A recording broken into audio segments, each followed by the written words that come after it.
Hi everybody, look what has come in. I've taken it out of the box, but you can see it's still stuck.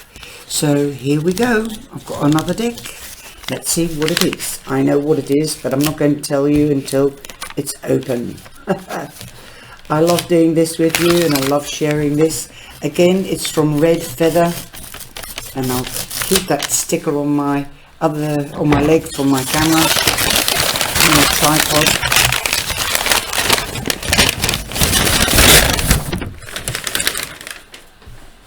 And we have the Beowulf Oracle, the Wisdom from the Northern Kingdoms, by J.Machine. Wow, that sounds quite impressive. Illustrated by J.Machine. Okay, that has got the Viking mask on it, so I think it's going to be pagan again, something like that, or Vikings.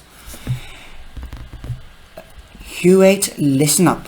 So begins the tale of the Beowulf and what the Scandinavian tribes believed was the journey each of us takes to achieve immortality. Immortality, yes, the ancient energy that inspired the magical world and adventurous spirit of the poem Mo now inspires the first deck based on the epic story, providing guides and symbols for the seeker. Use the oracle as a tool to reveal where you are on your path, as well as what or who is influencing your journey. The voice of the skald,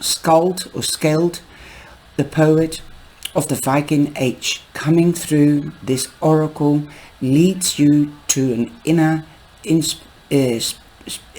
spiritual place and provides you with a seeing of what the gods have chosen to reveal and a knowing of what is to come, connecting with the adventures and the heroic deeds of the warriors and the adversaries they encounter, both human and magical, makes their universal path one that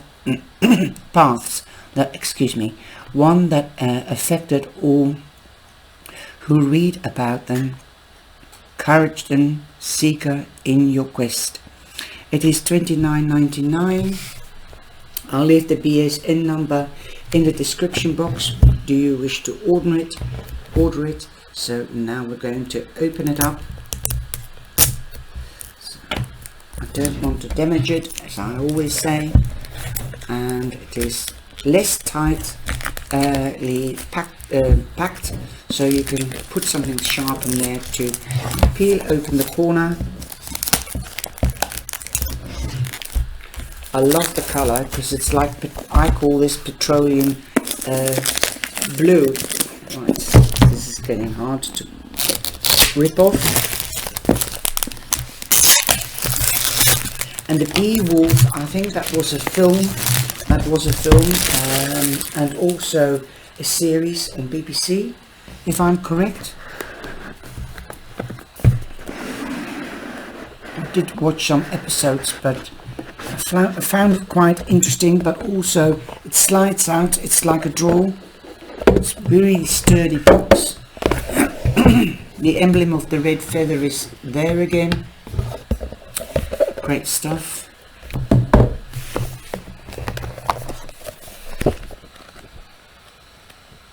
And that's the book. Readings. And they've got black and white, greyish pages.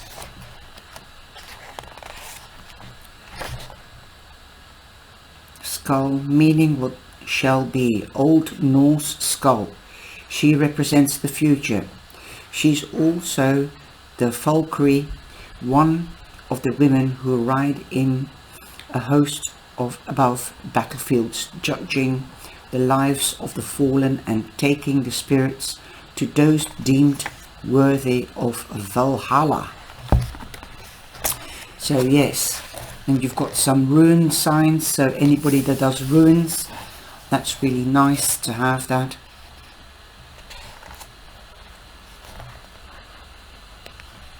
magical runes. That's the Beowulf. That's the king or the emperor. Then it goes on to the hero that as challenger. The weaving of the northern, that's the hero. Devoted to the Glan and to kindred, stand forthright, ready to reckon with thread from afar. Greet now the hero who shields your dear homestead. Pledge with the welcome cup, he who makes safe. Grateful to guest friend at your own hearth fire. Seating him with honor, give him the best. And the challenger. So I think that's like the upright, and the challenger is the reverse. Also the hero, let's have a look. The Beowulf. The protagonist of the epic Beowulf is the Geatish hero who fights the monster Grendel, Grendel's mother, and a fire-breathing dragon.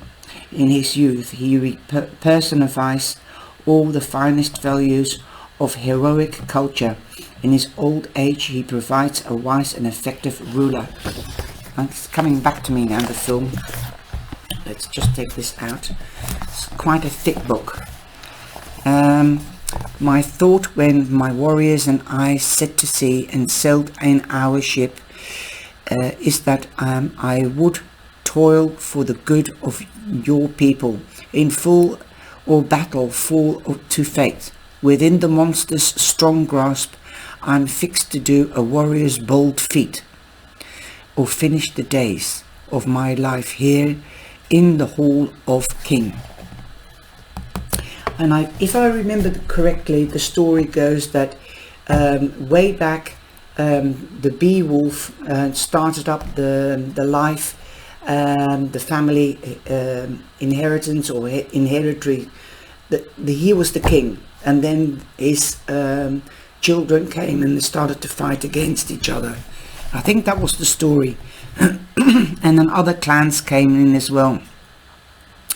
As hero, I stand as at your shoulder, and my shield covers you against harm. I walk before you on every road to take, and I speak only the truth concerning the choices to be made. I touch the darkness and the light with equal strength, and my sight shows the way forward into either place. I've fought among many monsters, and I know their names and faces, and that means also the kings of other clans, because at the end of the story he dies, and the family archetypes are dead, and there's only one left, and that's how the series ends. That's how I remember it. And he's going to start building it up again because of his great grandfather or grandfather started all this. I will speak to your deepest ancestors and call upon them for truth and guidance. I will protect you against all comers and show you the way to the wisdom you seek. As a challenger, I call you to question your motive in beginning your journey. What is your real need? Have you undertaken this from a place of truth, or for a desire to obtain power? Will your steps falter upon the way, or will you continue forward in the face of all perils? Dark places may lie in wait for you, but you must know that I will continue and guide you and protect you, as well as challenging your every step upon the way. Will you listen to me, or will you go forward as your own will requires? Are you foolish or wise? Ask yourself this question before you set forth. Listen only to the truth as you know it. Wow. I think these are more like the keywords, but more in a little verse, I suppose. Hodgar, a kind of the king of the Danes. They are another clan. So beautiful pictures, the color, that's nice. It's matte sort of paper. So this will be a book to really get into, especially if you're a fan of Beowulf or Vikings. I reckon this is going more to the pagans as well.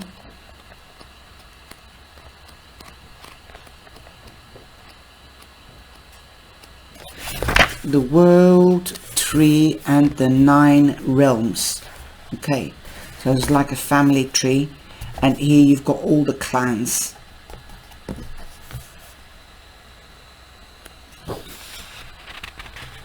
The 9 Realms, Asgard, the Truth and Honor, and then you've got it from the Old North, Asgore, enclosure of the Esire. Asgard is the home of the Odin, Frigga, Thor, Loki. So there you go, all these names. Those who approach the realm of Asgard do so in search of the gods. They seek to weigh the truth of any matter for which they seek help, and most of all to discover the element of honor that lies within their quest. If you undertake this journey, what are your true motives? Will you honor the answers you are given, the words of the gods, or those of the Northern, who hold in their hands the thread of destiny and fate? Will you cross the rainbow bridge without fear, or draw upon your courage to step forward, even though your limbs shake and your thoughts are clouded? So it's going to give you all the details of each realm. Okay, that is the treasure and the dream. Then we've got loss and transformation, hidden memory and magic, vision and creation, also wisdom and strength, lucky and destiny, power and cunning, and rest and achievement. So those are the steps that you have from the Fool to the World card in the Major Arcana. It's like steps, but it's a different system. Working with the Beowulf. Having spent time getting to know the cards and the characters in the Oracle, you are now ready to work with it. Below you will find some additional ideas to add to your experience and deepen the answers you receive. Greeting and thanking the Norse.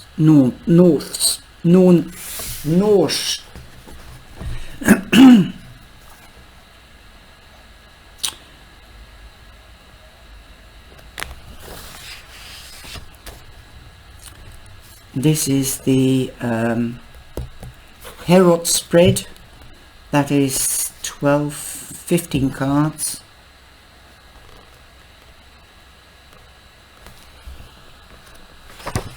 Then we've got the Norn spread,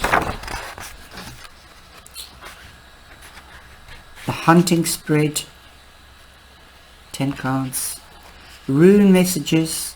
So the runes, I suppose they will be on the cards, I don't know yet, but you get explanations on what the runes mean. Again, the meaning of the rune, the positive, upright and or hero and challenger, they are called here. So I wonder whether the names have been changed as well. Looks like it. So anybody working with runes, this would be a good book. The original poem, translation of the poem, about the authors, books in North mythology. So if you want to really get into the Northern mythology, the Viking, then this is a good reference to get books about the authors. J.Matthews is an independent writer, researcher in the New York Times best-selling author who has devoted most of the 40 years to study Arthurian traditions, the Grail, the myth in general. He has produced a number of successful divinatory systems based on early spiritual beliefs, including the Arthurian Tarot, the Wild Wood Tarot, the Grail Tarot, the Tarot of Light and Shadow. He has won several awards. Some of his titles have been recommended by the New York Public Library. He is regular guest at tarot conferences. Visit www.helloquest.org.uk. Byj.Chandeler. She's in the deep south of Georgia. She co-wrote The Last Dragon of the North, recently released The Green Knight Apprentice, both with Double Dragon Publishing. She recently collaborated with John and Kathleen Matthews on the best-selling Arthurian Magic, Llewellyn, and has completed the book Year of the Magical Dragon, also Llewellyn. She has spent many years studying Anglo-Saxon literature, mythology, knowledge of which she brings to this project. J.Machine is the world-renowned artist, member of whatever, and he recently illustrated the Britannic Myths of Stephen O'Brien. Okay, so let's have a look. The beginning of the book is published by Red Feather. Obviously you get all the information of Red Feather here. Also telephone numbers, emails. Always a hero comes home. Lyric from Hero Comes Home by Alan Sylvester. Soundtrack Beowulf 2007. So there is acknowledgements to the film or the series. You've got foreword, introduction, 1. Fate, Scales and Glorious Death. 2. The story of Beowulf retold. 3. Fate's footsteps, how the oracle works. 4. The cards and their meanings. 5. Working with Beowulf Oracle, further reading and resources about the author and the artist, in the foreword. Introduction. Well, I've already gone into this a little bit, but I won't go too much because the video is already at 17 minutes. Does the poet Beowulf compel our attention as he begins his tale? Like the chronicles of the northern sagas, although, sorry if I butcher the words, although with rather more ornament, he launches his account with the backstory of Sifine. This is all really mouth-breaking, culminating in the buildings of the mightier house of meat drinking than the children of the men had ever known. In this migration period epic, Hrothgar's construction of Heriot is an act of hubris whose equal and opposite reaction is the emergence of Grendel from the midst of more primal world. The story of Beowulf comes to us from the people who gave us the English language. A vocabulary of archetypes connects us to deeper level of the soul. The language of the legend still speaks to us today. Okay, this is an oracle, so let's have a look at the cards. It doesn't say on the back anything like that. It doesn't say how many cards there are, but there don't seem to be too many. No, I've already read the back. So let's have a look. Taking off the plastic. They're not numbered.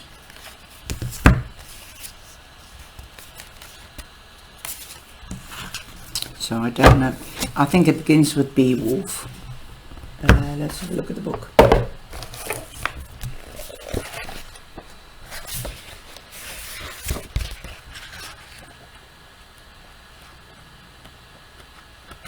There's quite a lot of introduction, the story of Beowulf, before you really get to the cards. So the card meanings. The Erd. Okay, it goes to the Erd. So that's the Erd. Verdandi. Verdandi. Okay. The meaning was once was she represents the past. She is the guardian of a sacred well, the waters of which bring healing, and when mixed with the clay that surrounds the well, keep the great world tree alive. Okay, that's the tree, I suppose, in the back of the well here. So she's like, well, it's really interesting. That's the urn. Let's have a look. Okay, got the wrong one. That's the urn. Then we've got the Verdandi, meaning what is coming in. Being, she represents the present. She holds the vessel containing some of the water of fate. Okay, now we're going on to the skull, and the skull meaning what should be. She represents the future. She's also the Valkyrie, one of the women who ride in a host above battlefields, judging the lives of the fallen and taking the spirits of those deemed worth to Valhalla.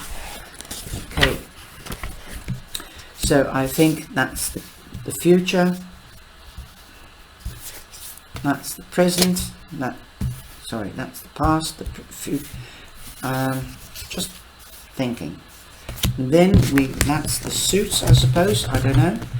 It's like the 3-card journey. Then we have to turn the deck around, because that is how the book follows. Like that's, there you go. But I don't see any rune signs, so I don't know where the runes come in. Okay, now I'm going to just go gather this, put these aside, and then we've got the Beowulf. The protagonist of the epic Beowulf is a great hero who fights the monster Grendel Mother and the fire-breathing dragon. In his youth he personifies all the finest values of the heroic culture. In his old age he provides a wise and effective ruler. So that's Beowulf.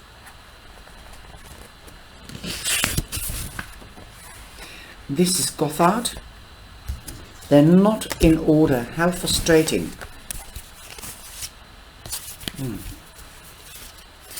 Hogard. They are in alphabetical order, but they're not in order to the book. So that is really a bit. There you go. That's Hogard. And he's the king of the Danes. They are the numbers, the cards are numbered, but it doesn't. Very confusing book. The cards aren't in order with the pile, so they are in numerical, not in numerical order, but in alphabetical order. So just let me have a look.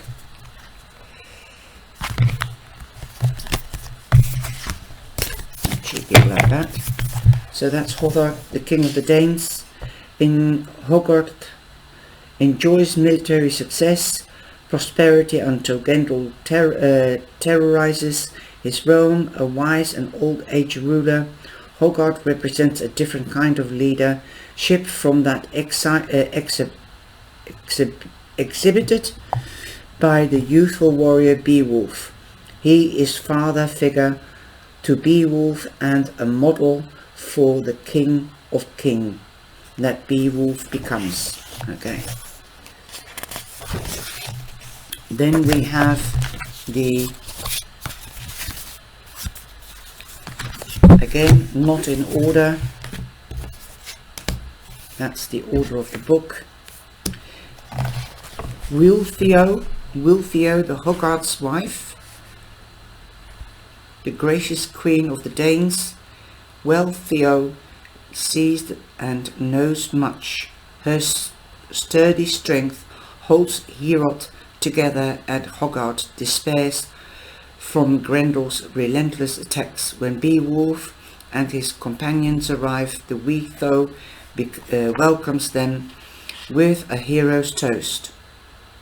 She sees Beowulf as a symbol of hope for the future, for Heorot and for her 2 young sons. Okay, now the film or the series is coming back. Okay, now we've got the Grendel. The Grendel, let's have a look. Where's the Grendel?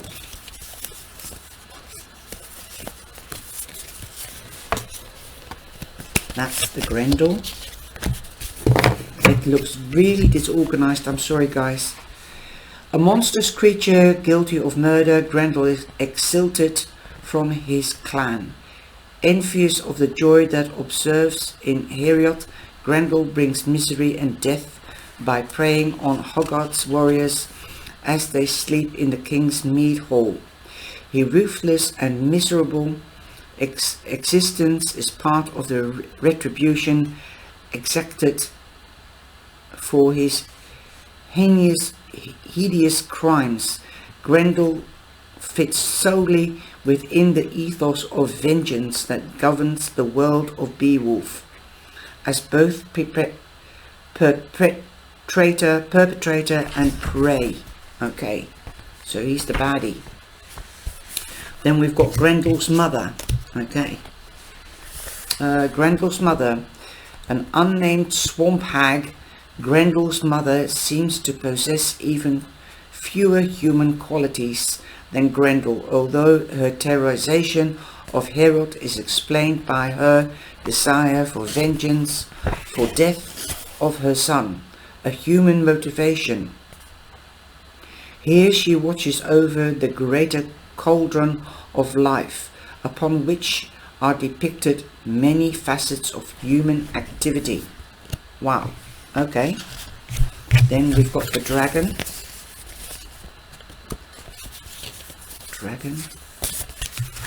That's the dragon. The ancient powerful serpent. The ancient powerful serpent. The dragon guards a hoard of treasure in a hidden mount. Beowulf's fight with the dragon constitutes the 3rd and final part of the epic. Okay, now let's see who we have next. That's Unfern, unfaithful. The cards are really thick. Unferth. Okay. Unferth is a thane of Horgar and one of the few men to have survived Grendel's attacks upon Heorot and the Danes. Unferth, faith and courage are not doubted by his clan, but his skill with the sword is questionable. Whether he is unable to or unwilling to fight Grendel's is clear. However, his presence in Heorot, quite alive and rather bitter, suggests that he does not have so clear a vision of Beowulf's.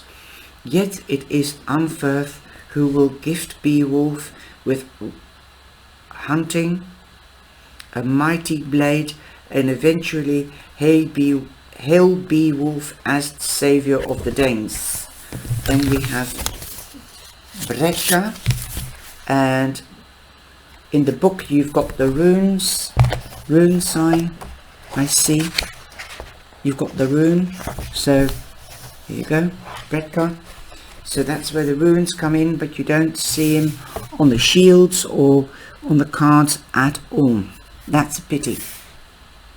Beowulf's childhood friend, whom he defended in a rowing match, Unferth, alludes to the story of their conquest. Beowulf then relates it in detail. Okay. Then we have the king, Hrethel. When Beowulf is orphaned at the age of 7, it is King Hrethel who takes the boy and raises him as a foster son and prince of Geats. Hrethel is a loving father and generous ring giver. He dies of grief when his blood son Beowulf slays his brother Hyacinth in the hunting accident. Okay.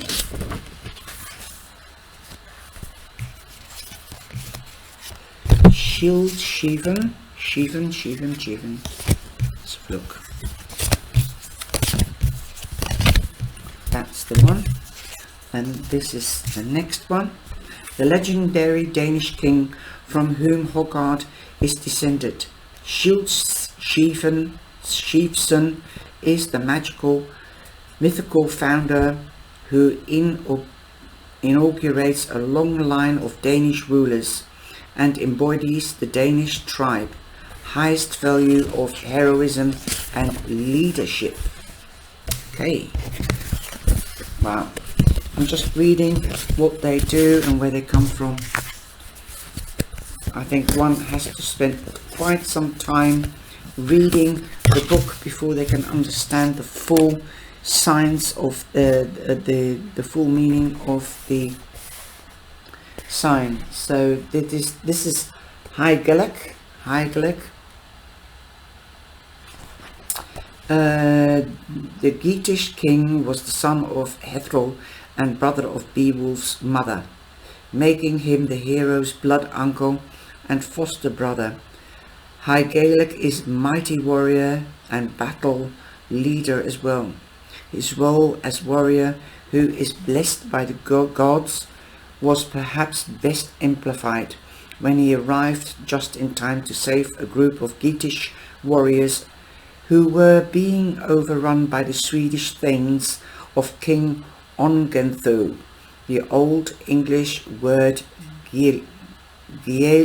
Gildor, which means incantation or charm, is used to describe horn upon which High Gaelic blows when he arrives to the battlefield. Now we'll read a little bit of what he means. Listen to the call of my horn. When it is blown, it calls greater power from the gods. Those who hear it grow stronger. Those I accompany will see much that was hidden.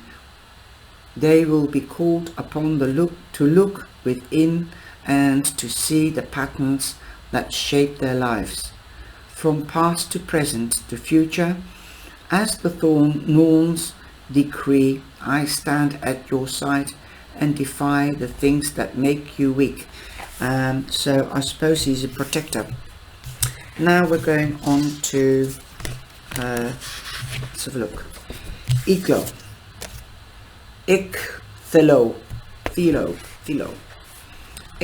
I'm sorry if I butcher the words.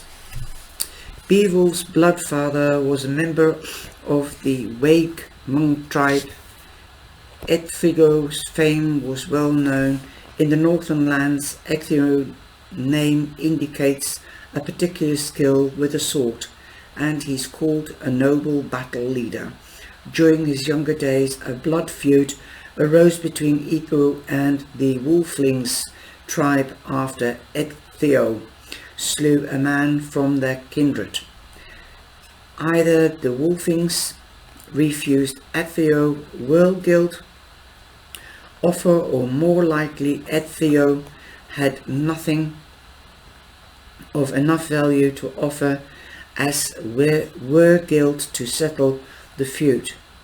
Ecthio found himself an outcast and eventually found himself in the mead hall of Hrothgar. A great kinship arose between Hrothgar and Ecthio, and oaths of friendship were sworn by both men. Hrothgar even paid a proper rear-guild to the Wolflings and Ecthio's behalf to settle the blood feud. So this is not really a deck for me. It's, yeah, I like the Vikings, but it's too pagany, too far back for me. It doesn't feel, it's more about the culture and the mythical side of the people and what it represents. I know that I always have to work with a deck. Sometimes I get a deck and I feel like, wow, that's the deck that I've got to have. But this is really, really heavy. It is too structured for me. It would have been great if there was some kind of translation, like a keyword, like strength, warrior, protector, action. I think the cards would have spoken to me more in that sense than having to read all the book, or the whole book for each. I would, if I keep this deck, then I will write the keywords under it, my own translation. This is already 36 minutes long, and I think people might get bored with the fact. Right, it's also not in order, which is not really handy when you're doing a review.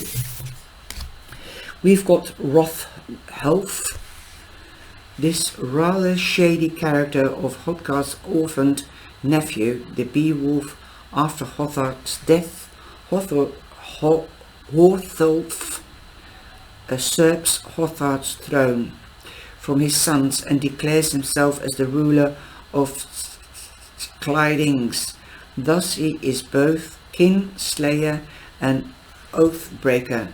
Herod will burn because of Hrothulf's betrayal and murder of Hrothgar's sons. The line below are spoken by Withio, Hrothgar's queen and mother, to their young sons as they celebrate Beowulf's victory in the great hall of Herod.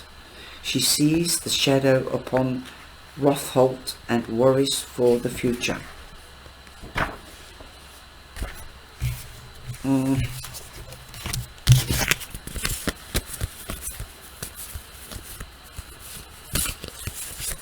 These are the brothers, I think. Heretic and Rothmund. Heretic and Rothmund. These are the two young sons of Hrothgar and Withio, who will be betrayed by Hrothulf, their orphan cousin. The boys are presented and sitting on either side of Beowulf, while the other youths of Herod gather around him. Beowulf, for those moments, is the center of the young boy's world, a warrior, hero, and who will also become a father figure to yet another orphan in the poem. Wiglaf, Weohstan's son, and Wealhtheow's gaze upon her sons, fearing the cold shadow of foreboding in her heart. Beowulf's presence brings her comfort and hope. Right. Then we have Haigit, High Gaelic Queen. Haigit is wise and attentive woman after the defeat of Grendel and Grendel's mother.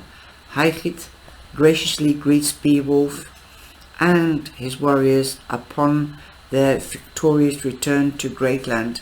Like Withio, Haigit is both cupbearer and queen, hostess and mother of the clan. Beowulf gifts his queen with 3 horses and a magnificent jeweled torque. With 3 horses and torque, neck ring, so a necklace. With the dance from the Danes. Years later, when Hygelac falls in battle, Haigit urges Beowulf to become king of the Geats, as she realizes that her son Hedred is too immature and unwise yet to be a good leader. Beowulf refuses the throne at that time, Instead, he favours young Hedred and Hythiet hesitantly declares her son as chieftain, and the Geats. Hedred is killed not long after by the Swedish prince Edmund, and Beowulf then take the Geatish throne. So then we have Wiglaf, a young kinsman and retainer of Beowulf, who aids him with battle against the dragon, while all the other warriors flee of fear. Wiglaf adheres to the heroic code. Before then, Beowulf's only other retainers, thereby proving himself a suitable successor for Beowulf. Right. Then we've got the sword. Grunting, this is the sword of Unferth. He who first accused Beowulf of being unworthy of his self-boasting after Beowulf slays Grendel and Grendel's mother, has taken her bloody revenge. Unferth gives the sword to Beowulf, seemingly as a gift of friendship and success in the battle against Grendel's mother. Grunting literally means thrusting, an Anglo-Saxon, and on the base of the poet's description of the blade's history, it is mighty weapon, yet against Grendel's mother, Grunting fails to slay her. This is when fate intervenes, and another sword, a giant sword, is found by Beowulf and used, finally ending the terrorizing Herod by Grendel and his kin. Although it is an object rather than a character, the sword has its own personality and may thus accompany you in your journey. Then we have the cup, the stolen cup. A cup stolen from dragon's hoard begins the time of terrible revenge. During the last days of King Beowulf's reign, the dragon is angered and seeks to destroy those who robbed it. It is Beowulf's responsibility to end this reign and terror. The unfaithful. During Beowulf's last battles of the dragon, his knights do the unthinkable. They run and hide, abandoning their chieftain and comrade Wiglaf in the heat of battle. The warriors do not emerge from the forest until the dragon has been slain and their chieftain lies dying on the ground. These unfaithful thanes have shattered and broken the warrior code of the northern clans. And then we've got the Wailing Widow. Beowulf's funeral is both a sorrowful occasion and magnificent celebration of his wife Geats. Mourn their brave ring giver, while the tribe also comes to terms with the betrayal of Beowulf's war band during the dragon battle, as 12 Beowulf's faithful warriors ride across the burial mound, chanting a dirge. A lone female, a widow, and a woman of woe stand nearby. Her hair is bound for mourning, as she too sings a song of lament for Beowulf. The clear distinction of his figure as a widow could be translated to mean that she is none other than Beowulf's widow. Well, those are the cards. I've just introduced the cards. I haven't got the meaning of the cards yet, but it is quite in depth. You get the hero, then you get the challenger, and then you've got the weaving of the Norns. So and go back. It is quite an in-depth book. Beowulf's journey, making a reading, finding your question in the word. You have to ask the question in the right way. In the fate's footsteps, how the oracle works.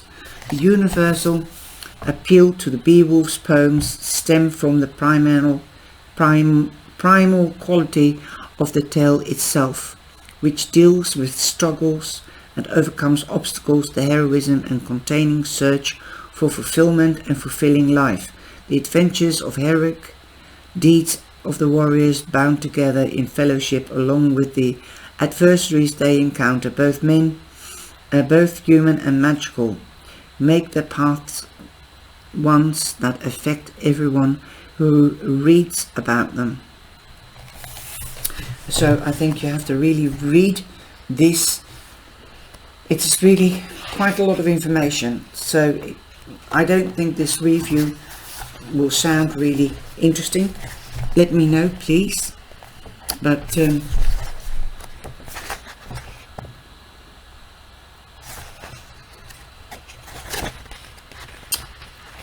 it's not straightforward anyway. That's one thing. I think the art is colourful. Also, I think this would speak more to Wiccans, Vikings. I think people that are interested in their way of life. I think this would speak a heck of a lot to them. I like the way they've done the past, the present and the future. There is a lot to learn, because there's also a lot of Gaelic, I would call it Gaelic, Viking language, or English Gaelic being used here and being referred to. So yes, also what I understand from this is that the verses that they write, it's also the different cultures from the Norns and the Danes, and also it's a nice the verses, the poems, they are like affirmations, they are like incantations. If you do meditation, then it is nice to pull a card and to read and see what resonates with you. It's a nice deck, food for thought, but it's a lot of work to get into. You can do the spreads, but you have to get to know the deck very well. It's not easy like Lenormand or tarot just to pick it up. I would use this as an extra card once I've done a spread, because I would really have to sit here and really learn each deck, and it would take too long for me to learn the deck. It's nice to have, and I will keep on going on learning it, and I will try to incorporate it in the readings. What I do like is the rune, but I don't think it's not. I think it's a pity that they've left the runes out of the cards. Now I'm just going to check. I'm just seeing here, is that a rune? Yes, that is the rune, and that is Wycliffe. Rune meaning initiation, immorality. This is the rune of steadfastness and mystery.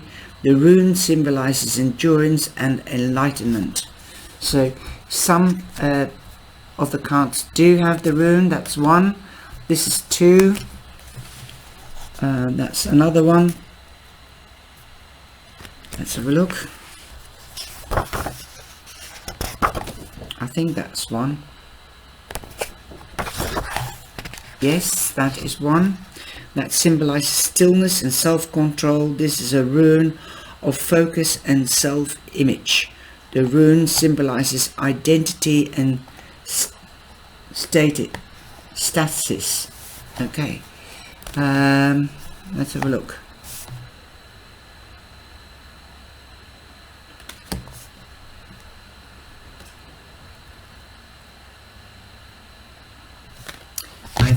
you, might be, hang on it,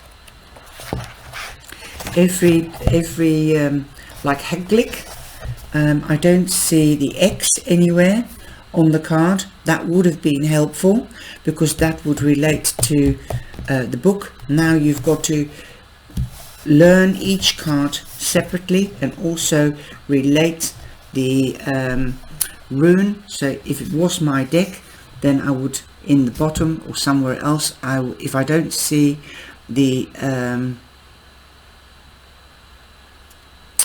right, could be the crosses in his on his pendants or buttons. So let's have a look. Have we got a symbol here? Shield, Shivi. That's the F. No, I don't see. It's really difficult to see the F.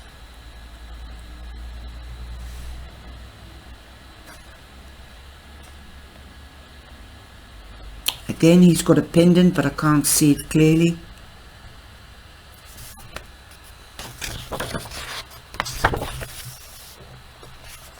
Hethril is the Y, so you can see that, but that could be confusing because that is also a rune, but that is on the sheath of his sword. Here you've got the rune. In some of them you can see it, and in some of them you cannot see.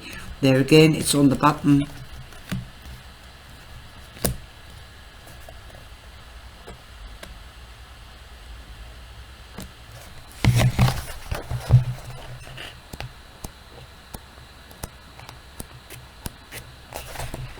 Snake. Well, that is the V that way, but I don't see it on the snake. So again, it's very unclear. I'm going to leave it at that because it's nearly an hour long. I hope you've enjoyed this review. It is really a deck to get into and to make it your own. If you like mythology, which I do like runes, so I would rather study the runes and then take the meaning of the runes instead of the picture. It's nice, then that would speak to me. So if you do work with runes, then this is definitely a deck for you. I also say it's an extra card for when you can do readings with it, but it's nice to have as an extra theme card once you've done the reading. And yeah, I'm already warming up to it. I do find the art fascinating, also very gothic, so this would go very well with my gothic deck. So yeah, it's nice, lovely, but you need to have time to study it. Okay, I do like it. It is growing on me. The card stock is very thick. It's more like cardboard. They are matte finished, they're not gilded. They're only 1, 2, 3, 4, 5, 6, 7, 8, 9, 10, 11, 12, 13, 14, 15, 16, 17, 18, 19, 20, 21, 22 cards. Okay, so if you have enjoyed this, then please give us the likes and shares, and I hope to see you in the next video. Take care, stay safe and be blessed. Thank you.